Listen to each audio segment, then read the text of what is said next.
Sumo ने Liren से कहा कि तुम यहाँ पे काफी लंबे वक्त से काम कर रहे होंगे, है ना? लीरेन ने बताया कि हाँ, ऑलमोस्ट 10 साल हो गए हैं। मिस्टर सू, क्या आप मुझसे कुछ पूछना चाहते हो? सुमो ने बहुत ज्यादा हेजिटेट किया और फिर आखिर में उसे कुछ भी नहीं पूछा। फिर अगले सीन में सुमो अपने डैड के लॉयर से फोन पे बात कर रहा था।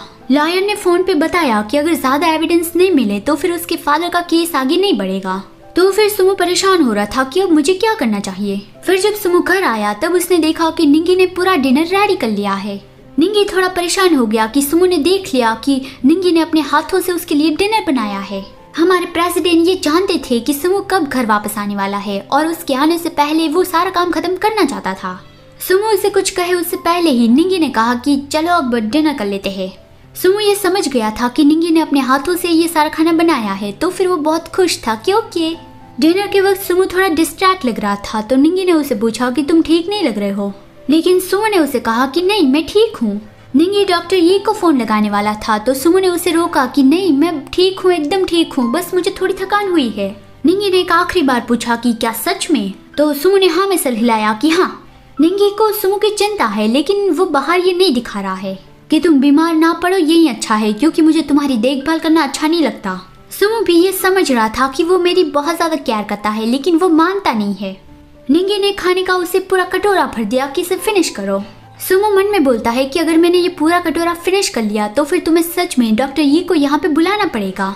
और देखा जाए तो वो मेरी आजकल बहुत ज्यादा केयर कर रहा है। क्या सच में निंग ग्रुप ने ही मेरे डैड को फंसाया होगा? आखिर मुझे करना क्या चाहिए? यहाँ पे दूसरी ओर मुचिंग अपने नेबर का वो कीचेन वापस करने आया था, लेकिन गुआनशु ने दरवाजा नहीं खोला कि आई एम सॉरी, मैं अभी तक पूरी तरह से रिकवर नहीं हुआ हूँ, तो अभी मैं दरवाजा नहीं खोलूंगा, तुम्हें क्या काम है? मुचिंग ने कहा कि एलिवेटर में उसने उसे बचाया था, तो फिर वो उससे थैंक्स कहने आया है, और उसने वहाँ पे जो कीचेन गिरा दिया था वो वापस करने आया है। ये सुन के गुआनशुन परेशान हो गया और वो अपना कीचेन ढूंढने लगा कि वो उसके पास कैसे आया। वो कीचेन तो लिमिटेड एडिशन है, पूरी दुनिया में सिर्फ एक ही है। तो उसे बुरे विचार आने लगे कि उसे तो सच में तुम्हारी कोई भी केयर नहीं है। इस तरह की पर्सनल चीज भी वो पहचान नहीं पाया। तो गुआनशुन अंदर से रोने लगा कि चुप रहो, ऐसा मत कहो। बाहर से मुचिंग ने कहा कि तुम्हें काफी वक्त से चिकन पॉक्स है, तो क्यों ना मैं तुम्हें हॉस्पिटल ले जाऊं। मैं काफी सारे अच्छे डॉक्टर को जानता हूँ, वो तुम्हारी मदद करेंगे। इस तरह की बीमारी बहुत ज्यादा डेंजरस होती है, तुमने मेरी जान बचाई थी, तो फिर इसे एज अ गिफ्ट समझ लो।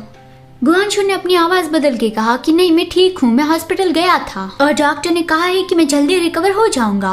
मुचिंग ने उसकी ये बात तो मान ली और कहा कि लेकिन फिर भी मैं पर्सनली तुम्हें थैंक्स कहना चाहता था। गुआनशुन ने कहा कि अगर तुम सच में मुझे थैंक्स कहना चाहते हो तो फिर क्यों ना हम वीचेट फ्रेंड बन जाए। बीमारी की वजह से मैं काफी वक्त से यहाँ पे घर में फंसा हुआ हूँ, तो इस तरह से किसी के साथ चैट करके मुझे अच्छा लगेगा। गुआनशुन उम्मीद कर रहा था कि मुचिंग उसका वीचेट फ्रेंड बन जाए। तभी मुचिंग ने कहा कि दरवाजा खोलो।